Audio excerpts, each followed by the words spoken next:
Nadie lo esperaba. Mourinho llegó al Real Madrid el 11 de junio de 2026 con una lista. No era la lista de fichajes. No era la lista de partidos de pretemporada. No era ninguna de las listas que los técnicos presentan a las directivas cuando llegan a un club nuevo y que los departamentos de comunicación filtran a los medios con la cadencia controlada que hace que cada nombre parezca una novedad, cuando en realidad forma parte de un plan que existe desde semanas antes de que nadie lo anuncie. Era otra lista. La que los técnicos que llegan con el poder real que Mourinho exigió como condición para firmar no enseñan a nadie porque no necesitan enseñarla. La que existe en la cabeza del técnico antes de que empiece el primer entrenamiento. La que define quién tiene futuro en el proyecto y quién no lo tiene, aunque nadie lo diga en voz alta todavía. Y en esa lista, en la columna de los que no tienen futuro en el proyecto que Mourinho llegó a construir, había un nombre que esta semana se convirtió en la mayor bomba del mercado europeo de verano: Vinicius Jr. 150 millones de euros al Arsenal. Eso es lo que los medios están contando esta semana. El precio, el destino, la narrativa del jugador que no se siente valorado y que elige ser el rey de un club más pequeño antes que ser el segundón del club más grande del mundo. Pero hay algo que nadie está contando. Algo que cambia completamente quién es el sujeto activo de esta historia y que cuando lo escucháis va a hacer que miréis todo lo que pasó en las últimas semanas entre Vinicius y el Madrid de una manera completamente diferente. Vinicius no decidió irse. Mourinho decidió que se fuera. Y todo lo que ocurrió después de que Mourinho llegara al Bernabéu en junio, la negativa de la prima, el fichaje de Diomande en su posición, la reunión en Valdebebas, fue la ejecución de una decisión que el técnico portugués ya había tomado antes de entrenar su primer partido oficial. Si no queréis perderos el análisis más completo que existe sobre esta historia, suscribíos ahora a El Once Perfecto y activad la campanita. Este canal publica antes que nadie lo que los medios grandes no cuentan.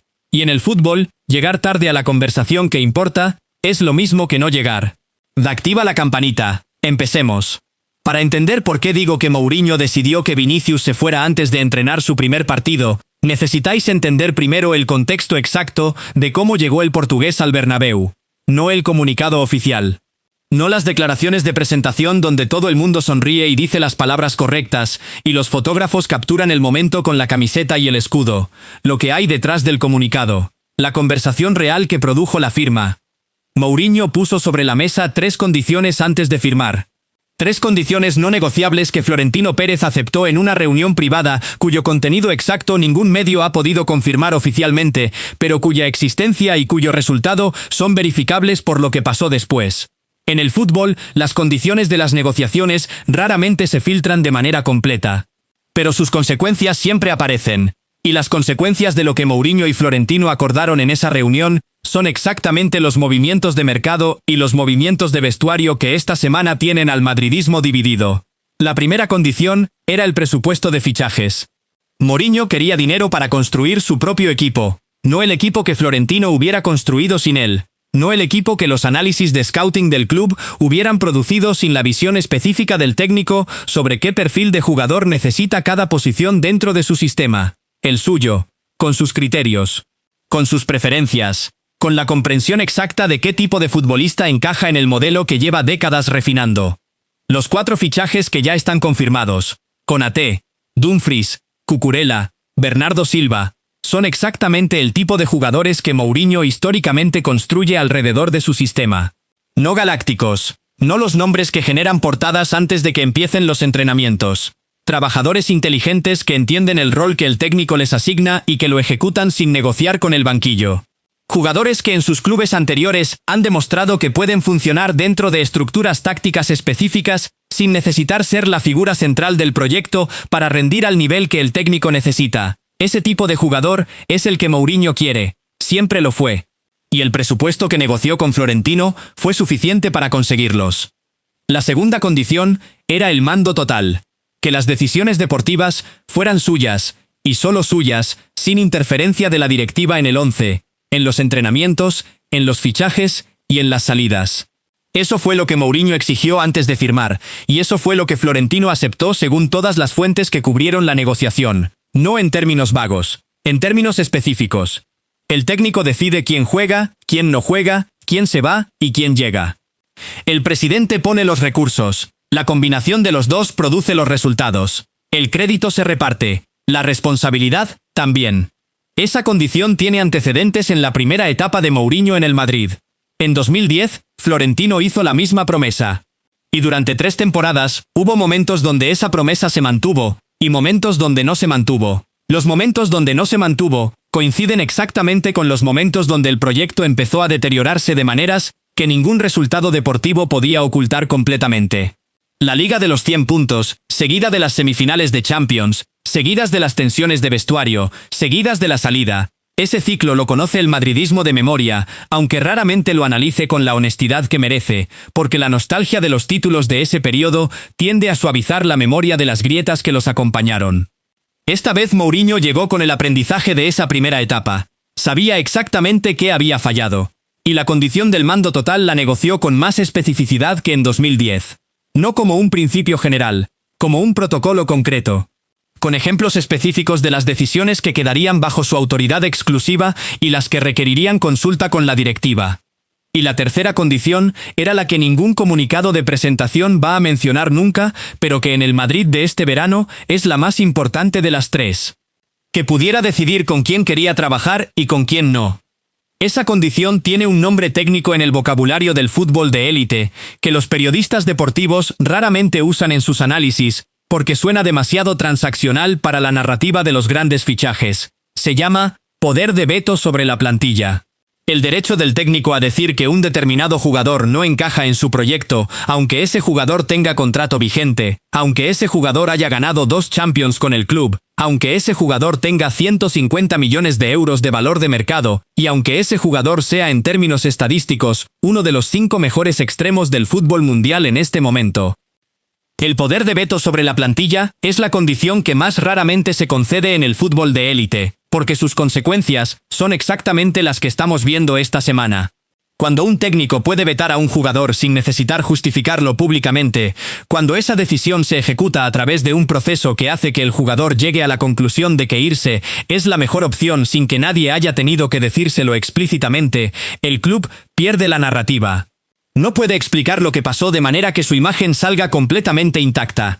La historia existe, el jugador se va, los medios analizan las razones, y siempre hay algún análisis que llega más cerca de la verdad que el comunicado oficial.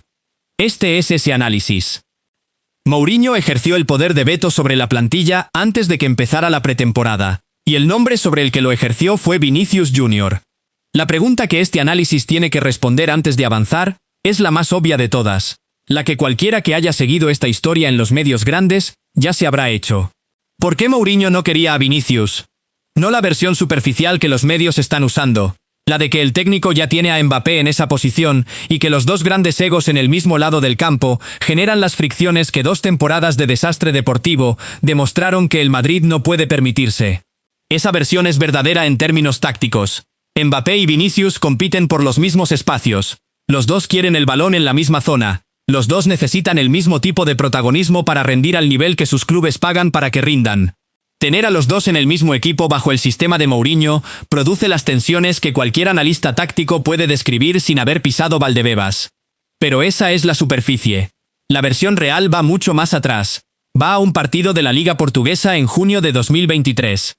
Va a una conversación cara a cara en el césped de un estadio que las cámaras captaron sin audio. Va a una rueda de prensa posterior donde alguien que tenía la oportunidad de hacer lo correcto eligió no hacerlo. Junio de 2023. Mourinho era el técnico del Benfica. Vinicius jugaba con el Madrid, en la pretemporada de verano que cruzó con la fecha de un amistoso de la selección española, donde el brasileño también participó. El partido donde ocurrió lo que ocurrió era de la Liga Portuguesa. Dando della Runa Teré. Un partido donde, según la denuncia posterior de Vinicius, un jugador del equipo contrario le dirigió insultos racistas durante el desarrollo del juego. En una pausa en el partido, Mourinho se acercó a Vinicius. Las cámaras capturaron los 2 hombres cara a cara. El contenido de la conversación nunca se hizo público de manera oficial. Lo que vino después sí es público. En la rueda de prensa posterior al partido, Mourinho eligió no condenar el comportamiento de su jugador. No dijo que los insultos racistas estaban mal. No hizo el gesto mínimo de solidaridad que cualquier persona en posición de autoridad tiene la obligación de hacer cuando alguien bajo su responsabilidad directa o indirecta dirige un insulto racista hacia otra persona, independientemente de si esa persona es compañero de equipo o rival. Eligió no hacerlo. La reacción de Vinicius fue capturada por varias cámaras en el momento, y descrita por los medios internacionales que cubrieron el incidente con una palabra que en inglés tiene una precisión que en español cuesta reproducir con la misma intensidad. Repulsed. Asqueado. Con una connotación física, el tipo de reacción que el cuerpo produce cuando el estómago encuentra algo que no puede procesar. Ahora pensad en lo que ese momento significa cuando 2 años después ese mismo hombre aparece en la puerta de Valdebebas con el cargo de técnico del equipo donde jugáis.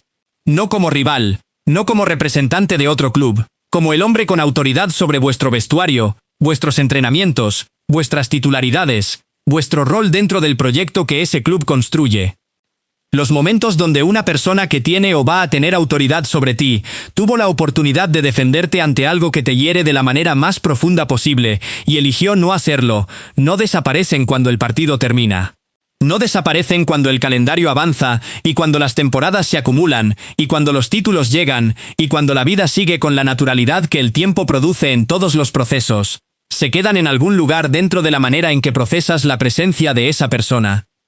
Y cuando esa persona vuelve a aparecer en tu vida, con autoridad directa sobre lo que más te importa, lo primero que recuerdas no es su palmarés, no es sus declaraciones de presentación, no es la promesa de que en este nuevo proyecto todo va a ser diferente. Es esa elección. Mourinho lo sabía, Vinicius lo sabía, Florentino también lo sabía, porque este tipo de información circula en los entornos de los grandes clubes con una rapidez que los departamentos de comunicación nunca pueden controlar completamente, aunque lo intenten. Y los tres sabían que la combinación de ese antecedente personal, con la dinámica de poder que la presencia de Mbappé había creado en el vestuario, y con la disputa contractual que llevaba meses sin resolverse, producía un escenario donde la convivencia entre Mourinho y Vinicius en el mismo proyecto iba a requerir un esfuerzo institucional que nadie estaba dispuesto a hacer. Ese antecedente es el contexto que hace que la reunión en Valdebebas donde Vinicius pronunció las 7 palabras no sea el final de la historia. Es el punto donde la historia llegó exactamente donde tenía que llegar desde el momento en que Mourinho firmó. Me voy, no quiero jugar con Mbappé. Eso es lo que los medios reproducen, el jugador que se levanta y sale del despacho sin mirar atrás. La escena cinematográfica del ego que no puede contener su orgullo y que elige la puerta antes que ceder. Pero hay una capa en esa escena que nadie está analizando con la profundidad que merece y que cambia completamente el significado de esas 7 palabras. Vinicius llegó a esa reunión sabiendo que Mourinho no lo quería. No como sospecha, como certeza. Lo sabía porque los técnicos que tienen el poder de veto sobre la plantilla no lo ejercen en silencio. No llegan al vestuario el primer día y anuncian que tal jugador no tiene futuro en el proyecto. Lo ejercen de maneras que los jugadores afectados sienten antes de que nadie lo anuncie oficialmente. En el trato durante los primeros entrenamientos. En la distribución de tiempo de juego en los partidos de pretemporada. En las conversaciones que los miembros del cuerpo técnico tienen entre ellos y que en un vestuario de 20 y tantos jugadores llegan a todos los rincones con la velocidad que los ambientes cerrados dan a la información que alguien no quiere que se difunda. Vinicius lo sintió. Y la frase que pronunció en esa reunión no fue la de alguien que decide irse porque no puede soportar vivir a la sombra de Mbappé. Fue la de alguien que entiende perfectamente que ya está siendo empujado hacia la puerta y que prefiere salir él solo y con la narrativa que más le favorece antes de que lo saquen de una manera donde el control de esa narrativa ya no esté en sus manos. Hay una diferencia enorme entre las dos versiones de esa escena, y esa diferencia es exactamente lo que ningún análisis de esta historia está nombrando con la claridad que este canal puede dar. En la versión de los medios grandes, Vinicius es el agente activo, decide irse, elige al Arsenal. Prefiere ser el rey de un club más pequeño. Es su ego, su orgullo, su incapacidad de aceptar que el Madrid de Mbappé no puede ser simultáneamente el Madrid de Vinicius. El relato del jugador que cometió el error más grande de su carrera por no saber gestionar su propio ego es la narrativa que más conviene al Madrid porque desplaza completamente la responsabilidad institucional hacia el individuo. En la versión que este análisis sostiene, Mourinho es el agente activo. Decidió que Vinicius no encajaba en el proyecto antes de entrenar su primer partido. Ejerció el poder de veto que Florentino le dio como condición de firma. Y ejecutó esa decisión de la manera que los técnicos con ese poder siempre la ejecutan cuando tienen suficiente experiencia para saber que la versión explícita, la de comunicar directamente al jugador que no tiene futuro, es la más costosa en términos de gestión mediática e institucional. La ejecutaron mediante un proceso de señales acumuladas que hace que el jugador llegue a la conclusión de que irse es la mejor opción, sin que nadie haya tenido que decírselo explícitamente, sin un comunicado, sin una ruptura pública que el Madrid tendría que explicar, con una narrativa donde la decisión aparece como del jugador, aunque en realidad fuera del técnico. La negativa de la prima es el primer elemento de ese proceso. Y aquí es donde el análisis tiene que ser más preciso que los medios, porque la versión superficial de por qué Florentino dijo que no a las exigencias económicas de Vinicius es verdadera en términos formales, pero incompleta en términos reales. Florentino dijo que no, porque el Madrid tiene una escala salarial que no puede romperse. Que si hace una excepción con Vinicius, viene Bellingham a pedir lo mismo, y detrás de Bellingham vienen los demás, y la estructura salarial del club se convierte en una negociación permanente, donde cada jugador importante tiene argumentos para exigir condiciones especiales. Esa lógica es sólida desde el punto de vista de la gestión de un club de la dimensión del Madrid. Es la misma lógica que Florentino usó con Ronaldo en los últimos meses, antes de que el portugués se fuera a la Juventus. La misma que usó con varios jugadores cuyas salidas produjeron críticas en el momento y que con el tiempo se revelaron como parte de una estrategia de renovación de plantilla que el club tenía planificada, aunque no la anunciara. Pero hay algo en el caso de Vinicius que esa lógica no explica completamente. Y es la actitud de Mourinho durante las negociaciones. Si Mourinho quería a Vinicius en su proyecto, si el brasileño era una pieza fundamental de lo que el técnico quería construir en el Bernabéu, el técnico tenía una herramienta disponible para cambiar el desenlace de esas negociaciones.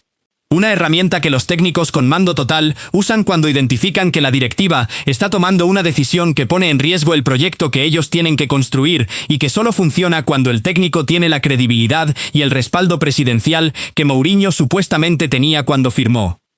Mourinho podía haber ido a Florentino y decirle que si Vinicius no se renovaba en los términos que el jugador pedía, él no podía garantizar que el proyecto funcionara.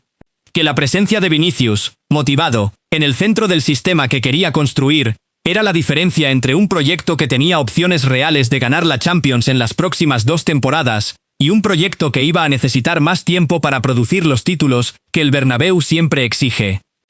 Esa conversación, si Mourinho la hubiera tenido, hubiera cambiado completamente la dinámica de la negociación. Porque Florentino rompe la escala salarial cuando el técnico le dice que necesita hacerlo para que el proyecto funcione. No siempre, no sin negociación.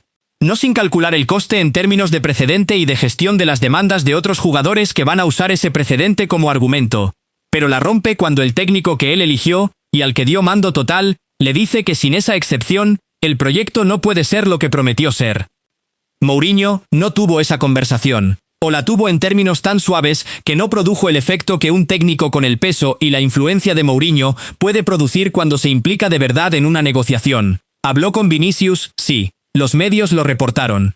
Le prometió que sería importante. Le dijo que contaba con él. Hizo los gestos que la situación requería sin poner el peso real que tenía disponible detrás de esos gestos. Y eso no es el comportamiento de alguien que quiere retener al jugador. Es el comportamiento de alguien que está cumpliendo con las obligaciones formales que la situación le impone, mientras el proceso que ya tiene en marcha avanza hacia el resultado que ya decidió que quería. Suscribíos a El Once Perfecto ahora. Activad la campanita. Lo que viene ahora sobre Diomande y sobre la contradicción que nadie está nombrando es la parte más importante de todo este análisis. Y si no tenéis la notificación activada, el próximo video sobre esta historia lo vais a perder. El fichaje de Diomande es la prueba más concreta de que la decisión sobre Vinicius estaba tomada antes de que empezara la pretemporada. Jan Diomande, del RB Leipzig, extremo izquierdo, 23 años, 120 millones de euros. El fichaje más caro del mercado europeo de este verano junto a los otros 3 que Mourinho trajo para construir su plantilla. Pensad en lo que significa fichar a un extremo izquierdo por 120 millones, mientras públicamente se declara que el extremo izquierdo que ya está en la plantilla es intocable y que no hay ninguna venta posible. En el fútbol de élite hay una regla no escrita que cualquier director deportivo con experiencia conoce perfectamente. Cuando un club ficha a un jugador en una posición donde ya tiene un titular de primer nivel, una de las dos cosas es verdad. O el nuevo jugador llega como refuerzo adicional para una posición donde la profundidad de plantilla es insuficiente y donde el titular no está en peligro de perder su estatus. O el nuevo jugador llega porque el titular está saliendo y el club necesita cubrir la posición antes de que la salida sea pública para no quedar expuesto en el mercado con una necesidad urgente que los demás clubes pueden explotar subiendo los precios. ¿Cuál de las dos aplica al caso de Diomande y Vinicius? Si Vinicius fuera intocable, si Mourinho tuviera la intención real de construir el proyecto con el brasileño como una de sus piezas fundamentales, fichar a Diomande por 120 millones en la misma posición habría producido una conversación en el vestuario que ningún técnico con experiencia gestiona voluntariamente. Habrías creado una competencia directa entre dos jugadores de primer nivel, en la misma posición donde uno de ellos tiene los 2 balones de oro y las 2 Champions, como argumento de que el titular indiscutible es él. Habrías creado exactamente el tipo de tensión que el Madrid lleva 2 temporadas intentando eliminar de su vestuario, y que Mourinho llegó con el mandato explícito de resolver. No tiene sentido. A menos que el titular ya no lo sea en la cabeza del técnico aunque nadie lo haya anunciado todavía. Y ahí está la contradicción que este análisis nombra y que los medios grandes no están nombrando con suficiente claridad. Mourinho dijo que Vinicius era intocable. Mourinho fichó a Diomande por 120 millones en la posición de Vinicius. Las dos cosas no pueden ser simultáneamente verdad. Y la realidad que el mercado produjo esta semana, Vinicius al Arsenal por 150 millones, dice cuál de las dos era real y cuál era el gesto formal que la situación requería, mientras el proceso avanzaba hacia el resultado ya decidido. Hay algo más sobre el fichaje de Diomande que este análisis tiene que incluir, porque completa el cuadro de lo que Mourinho está construyendo y por qué Vinicius no tiene cabida en esa construcción independientemente del talento individual que el brasileño tiene disponible. Diomande es el tipo de extremo que el sistema de Mourinho produce mejor que ningún otro. No el más brillante individualmente, no el que genera la estadística más impresionante en términos de goles y asistencias individuales. El que entiende cuándo atacar y cuándo defender. Cuando el partido necesita que el extremo sea el primer recurso ofensivo y cuando necesita que sea el primer recurso defensivo de la presión alta. Cuándo hacer el movimiento que abre el espacio para el delantero y cuándo hacer el movimiento que cierra el espacio al lateral contrario. Ese tipo de jugador en el sistema de Mourinho es más valioso que el extremo más brillante del mundo que no entiende o no acepta esas responsabilidades defensivas. Y Vinicius, históricamente, es el segundo tipo. No porque no pueda hacer el trabajo defensivo, porque en el Madrid de los últimos 6 años nunca se le ha exigido de manera sostenida, porque el sistema de Ancelotti le daba la libertad de concentrar su energía en el aspecto ofensivo donde es extraordinario. Mourinho no construye equipos con esa libertad para ningún jugador, ni siquiera para los mejores del mundo cuando los tiene disponibles. En el Chelsea con Hazard, en su mejor momento lo hizo trabajar defensivamente de maneras que en el Madrid de Ancelotti no hubiera hecho.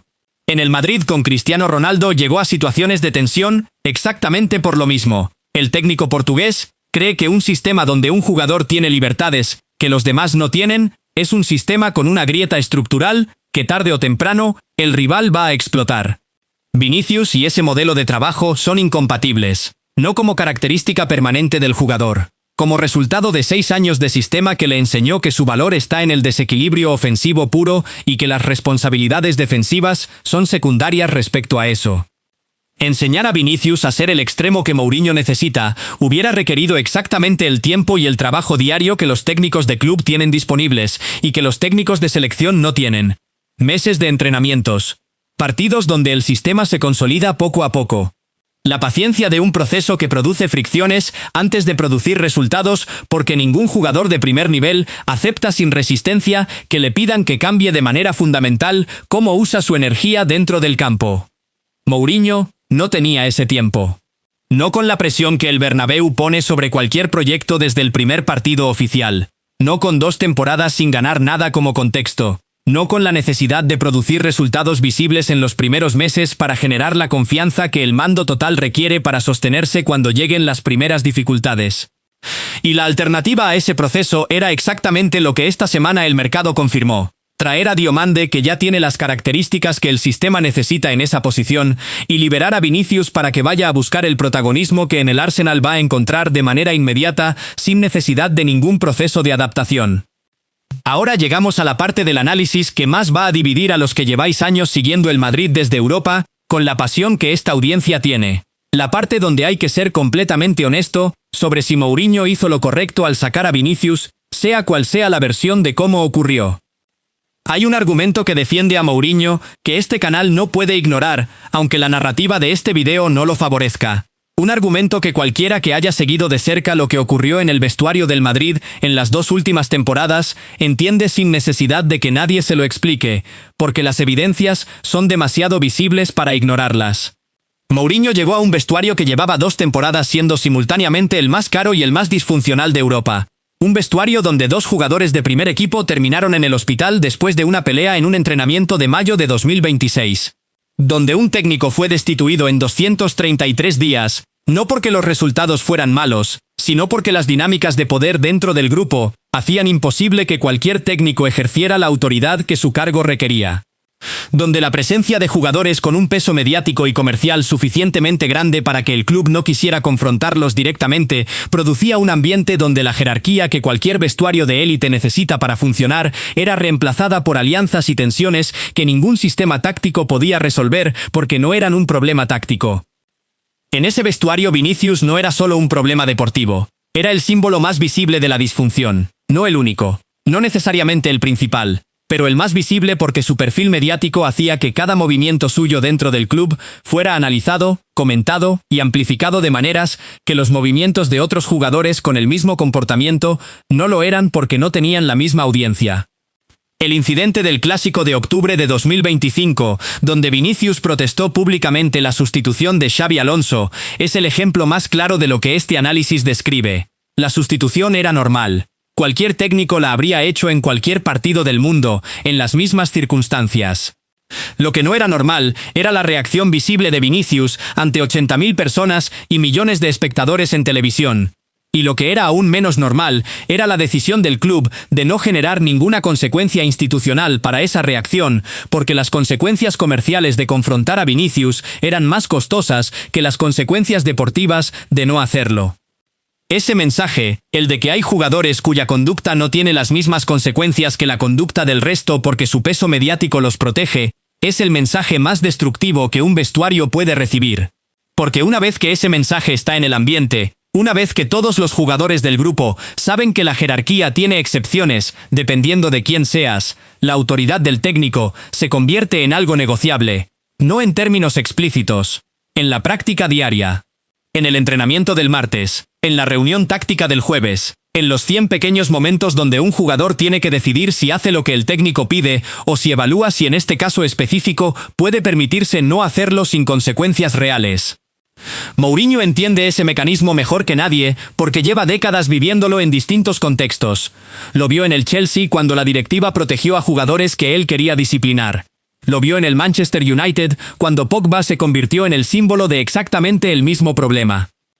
Lo vio en su primera etapa en el Madrid cuando Casillas, Ramos y el grupo de jugadores con suficiente influencia para tener acceso directo a Florentino empezaron a usar ese acceso para limitar la autoridad que el técnico supuestamente tenía. Y la conclusión a la que Mourinho llegó después de todos esos episodios es la misma que aplicó esta semana en Valdebebas.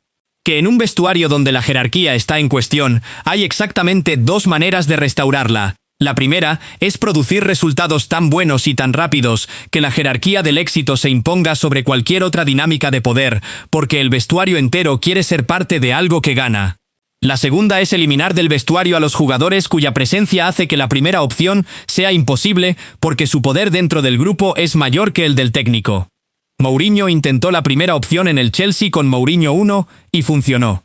Intentó la segunda en el Chelsea con Mourinho 2 y no funcionó porque la directiva no le dio el respaldo que necesitaba para ejecutarla completamente. Intentó las 2 simultáneamente en el Madrid de 2010 a 2013 y produjo una liga de 100 puntos y 2 finales de Champions, con el resultado que todos conocéis. Esta vez eligió la segunda desde el principio, porque las circunstancias del vestuario que heredó no dejaban tiempo para esperar que la primera produjera sus efectos por sí sola. 2 años sin ganar nada, un vestuario con las fracturas visibles. Un presidente que le prometió el mando total pero que tiene sus propias líneas rojas que solo se revelan cuando las decisiones reales llegan. Y la primera línea roja que se reveló fue Vinicius. O más exactamente, fue el proceso que terminó en 150 millones del Arsenal.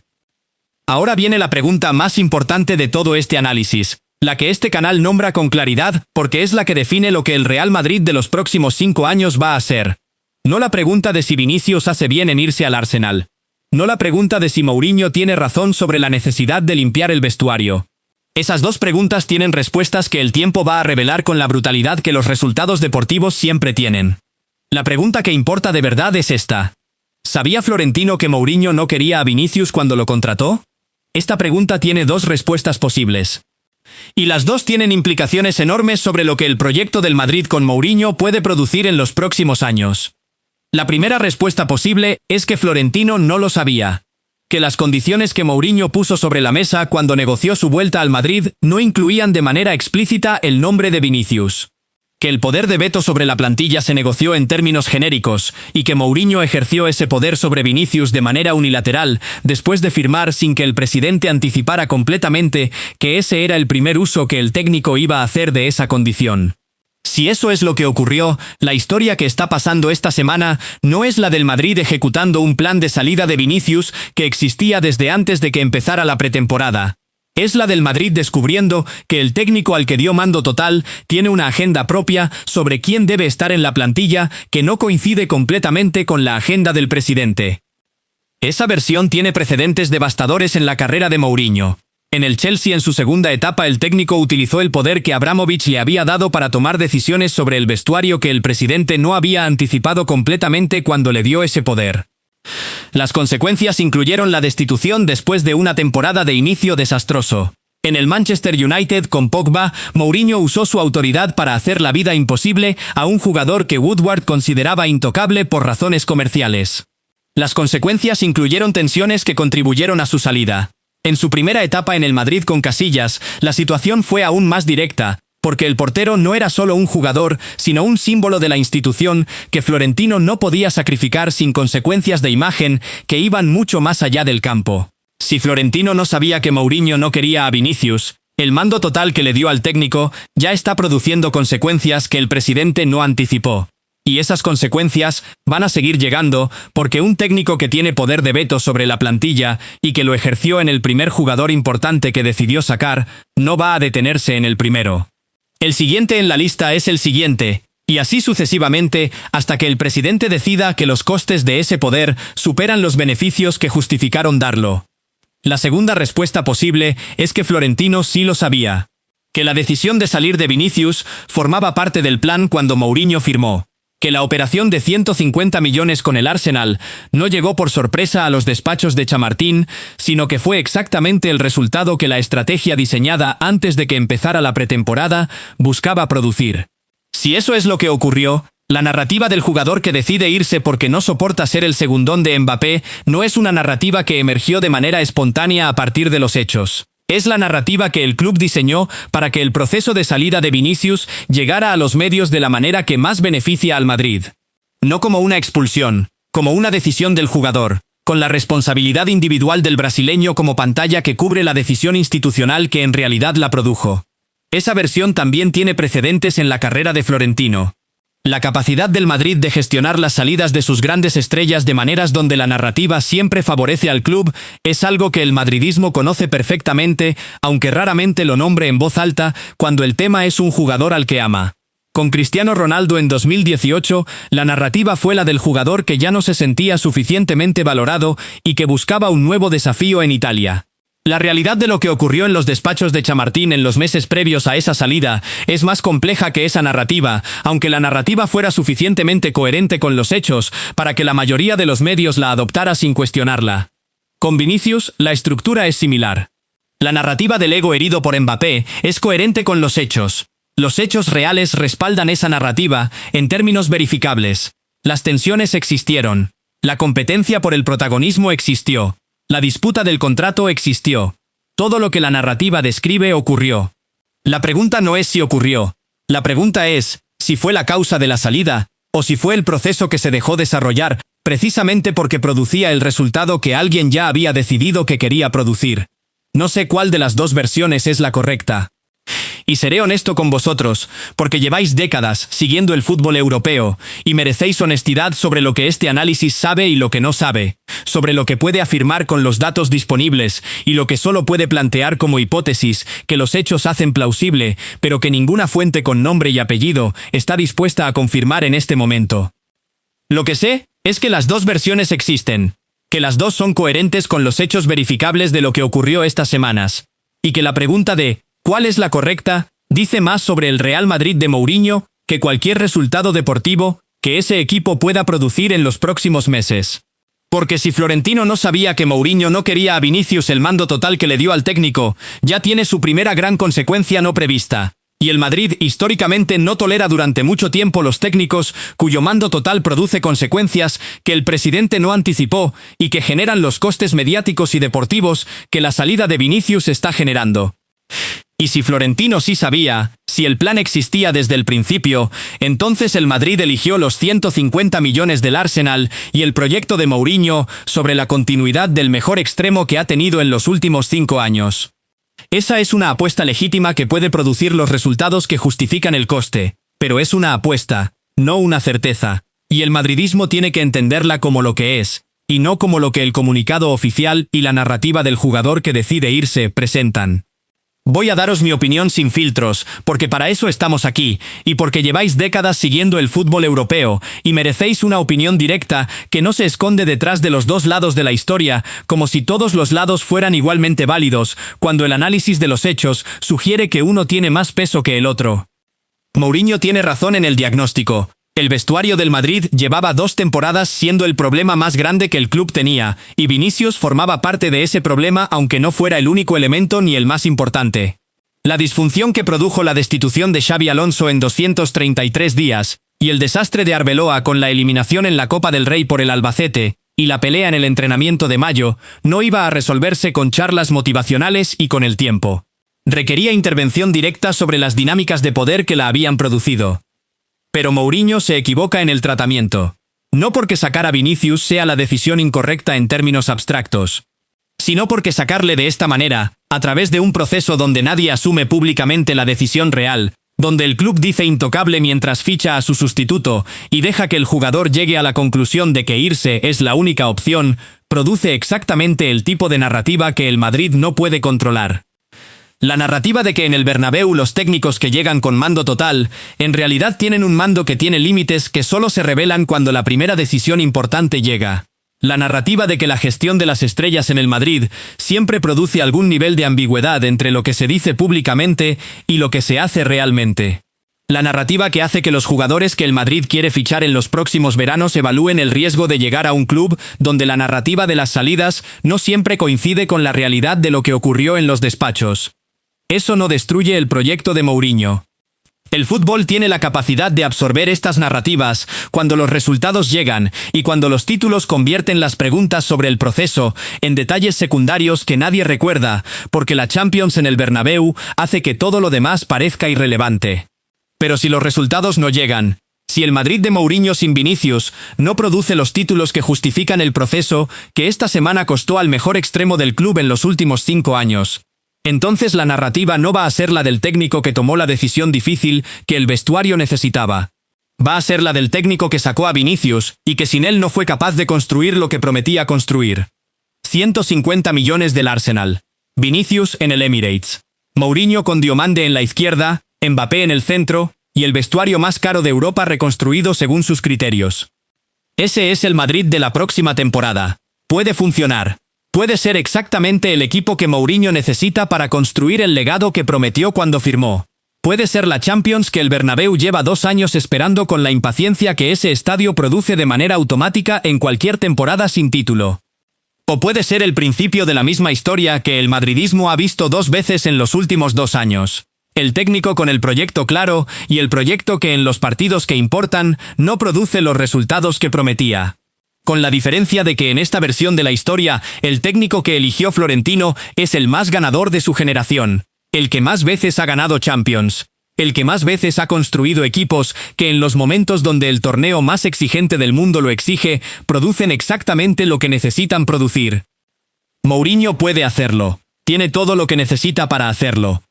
Y Vinicius en el Arsenal puede demostrar que la decisión de Mourinho fue el mayor error que el Madrid ha cometido en sus últimas 5 temporadas. El fútbol va a responder esas 2 preguntas. Con los resultados, con los partidos de Champions que lleguen en primavera, con lo que el Emirates y el Bernabéu produzcan cuando la temporada llegue a los momentos donde los proyectos se revelan en lo que son de verdad y no en lo que los comunicados de verano dicen que van a ser. Y nosotros vamos a estar aquí para analizarlo. Suscribíos a El Once Perfecto ahora mismo si llegasteis hasta aquí y todavía no lo habéis hecho. Este es el canal que va a estar aquí cuando Vinicius juegue su primer partido en el Emirates contra el Madrid en la Champions, y cuando tengamos los datos reales para responder la pregunta que este análisis plantea hoy, sin que nadie todavía pueda responderla con certeza. ¿Mourinho echó a Vinicius del Madrid o fue una decisión del jugador? ¿Y sabía Florentino que Mourinho no lo quería cuando lo contrató? Dejad las respuestas en los comentarios, con argumentos, con la claridad que esta historia merece y que raramente encuentra en los análisis de 4 minutos que repiten la narrativa oficial sin cuestionarla. Porque en el fútbol, la versión oficial raramente es la historia completa. Y en este canal, contamos la historia completa. Nos vemos en el próximo.